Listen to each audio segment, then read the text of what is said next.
ഒരു വീഡിയോ കാണാം.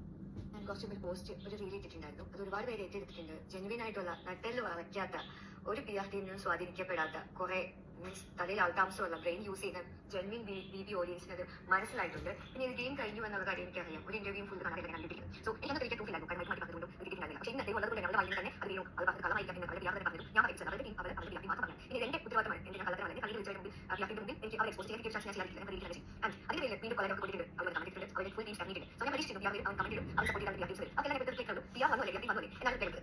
അപ്പോൾ എനിക്കറിയാം PR ടീം അല്ലാതെ ജെന്യുവിനെ കൊണ്ടിട്ട് പ്രിപ്പയർ ചെയ്തിരിക്കും. കമ്പനി ഇരിക്കും പറഞ്ഞിട്ട് അവർ നിൽക്കും. പക്ഷേ നമുക്ക് നിൽക്കും നമുക്ക് പറയാൻ പറ്റും. ഞാൻ പറയുന്നത് വിശ്വസിക്കാൻ പക്ഷേ എന്റെ ഭാഷയിൽ അതുപോലെ തന്നെ ദൈവം ഞാൻ വിശ്വസിക്കുന്നു. എനിക്ക് പ്രൂഫ് കിട്ടുന്ന ഗൈസ് ഇങ്ങനെ മോശമായിട്ട് നമ്മൾ കോൺഫിഡൻസിനെ ഇൻസൈഡ് ചെയ്യുന്ന കാശ് വാങ്ങിച്ചിട്ട് ഇമാതിരി നാളെ പരിപാടി ചെയ്യുന്ന ആൾക്കാർ എനിക്ക് പുച്ഛം മാത്രമേ കാരണം ജെന്യുവിനായിട്ട് നിന്നിട്ട് നമുക്ക് സപ്പോർട്ട് തരണം. പക്ഷേ ഡീറ്റെയിൽ ചെയ്യുന്ന കോൺഫിഡൻസിനെ ഇൻസൈഡ് ചെയ്യും അഹിക്കാർക്ക് കിട്ടാത്ത പുതിയ കയ്യിലേക്ക് പോകുന്നത് നമ്മൾ ഇൻട്രസ്റ്റ് ആയിട്ട് പോകുന്നത്. സോ അതിന് പ്രൂഫ് ഞാൻ കാണിക്കാം. ഇത് എനിക്ക് മര്യാദ നമ്മൾ ലഡാക്കിയിട്ടുണ്ട്. ബട്ട് നമ്മൾ ഉൾപ്പെടെ എനിക്ക് കിട്ടിയിട്ടുണ്ട്.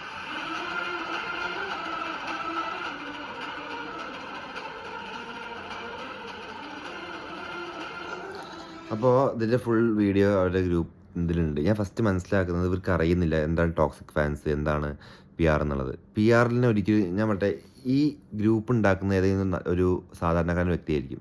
അയാൾ ചിലപ്പോൾ അപ്പുറത്ത് ചിലപ്പോൾ അനുമോളുടെ വീട്ടിലെ ഒരാളോ ചിലപ്പോൾ അങ്ങനെ ആയിരിക്കാം. എന്നിട്ട് അവരെ ഗ്രൂപ്പിൽ ചേരുകയാണ്. 256-500 പേരാണ് ഗ്രൂപ്പിൽ. ഈ 500 പേരും PR ആണോ? കാരണം ഞാനൊരു ഗ്രൂപ്പിൽ ആഡ് ചെയ്തിട്ടുണ്ടായിരുന്നു, ഷാനവാസ് ഖാൻ്റെ ഗ്രൂപ്പിൻ്റെ. അപ്പോൾ അതിൽ ഞാൻ പൈസ കൊടുക്കാണ്ട് പൈസ കിട്ടാണ്ട് ഇടയായ ഒരാളാണ്. അപ്പോൾ അതിൽ കുറേ ടോക്സിക് ഫാൻസ് ഞാൻ കണ്ടു.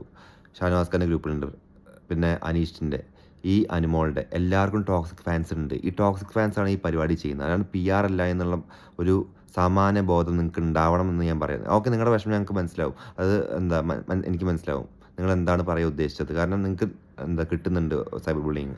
അത് ടോക്സിക് ഫാൻസിൻ്റെ ആണെന്ന് മനസ്സിലാക്കാനുള്ള ഒരു ബുദ്ധി നിങ്ങൾക്ക് ഇല്ലെങ്കിൽ പിന്നെ നമ്മൾ പറഞ്ഞിട്ട് കാര്യമില്ല. ഈ ഒരു കാര്യത്തിൻ്റെ പേരിൽ ഒരു അനുമോളെ കുറിച്ച് പറയാണ്ടിരിക്കുക. കാരണം അനുമോൾക്ക് കുറേ ഫാൻസ് ഉണ്ട്. അതിൽ കുറേയൊക്കെ ടോക്സിക് ആയിട്ടുള്ള ആൾക്കാരുണ്ടാവും. ആ ആൾക്കാർ വന്നിട്ട് നിങ്ങളെ പറയുമ്പോൾ നിങ്ങൾ എന്തിനാണ് PRൻ്റെ പൈസ കൊടുത്തു എന്ന് പറഞ്ഞു ചെയ്യുന്നത്. അത് എന്നാൽ അവരുടെ നമ്പർ ഇട്, എന്നിട്ട് നിങ്ങൾ അന്വേഷിക്കുക അവർക്ക് പൈസ കിട്ടിയിട്ടുണ്ടോ ഇല്ലയോ എന്ന്. എന്നിട്ട് നിങ്ങൾ സംസാരിക്കുക. പൈസ കിട്ടിയെന്ന് ഒരാൾ ഉറപ്പ് പറയട്ടെ, ഒരാൾ പറയട്ടെ. കാരണം നമുക്ക് ഇഷ്ടപ്പെടുന്ന ഒരാൾ ജയിച്ചില്ല എന്ന് വിചാരിച്ചിട്ട് വെറുതെ ഇല്ലാത്ത ദിവസം പറയരുത്. കാരണം നിങ്ങൾ അനീഷിനെ പറയുന്നില്ല, അക്ബറിനെ പറയുന്നില്ല, ഷാനവാസിനെ പറയുന്നില്ല. ഇവർക്കൊക്കെ PR ഉണ്ട്, ഇവരുടെ PR ഒക്കെ ചെയ്യുന്നുണ്ട്. എന്തുകൊണ്ട് അവരൊന്നും പറയാത്ത അതായത് അനുമോളെ കുറേ കുറ്റം പറയുന്നില്ല കുറേ പേര്. അതായത് അവളുടെ അക്കൗണ്ടിൽ കയറിയിട്ട് കുറേ പേര് പറയുന്നുണ്ട്. അപ്പോൾ ഈ ബാക്കിയുള്ള PRകളാണോ ഇത് ചെയ്യുന്നത്? അതും കൂടി ഒന്ന് പറഞ്ഞാട്ട്. കാരണം എത്രയോ ഡിഗ്രി കമൻസിൽ പോകുന്നുണ്ട്. അതൊക്കെ ബാക്കിയുള്ള PRകളാണ് ചെയ്യുന്നത്, അത് ബാക്കിയുള്ള ടോക്സിക് ഫാൻസാണ് ചെയ്യുന്നത്. അത് ഫസ്റ്റ് മനസ്സിലാക്കാനുള്ള വിവരം നിങ്ങൾക്ക് വേണം. ഓക്കെ.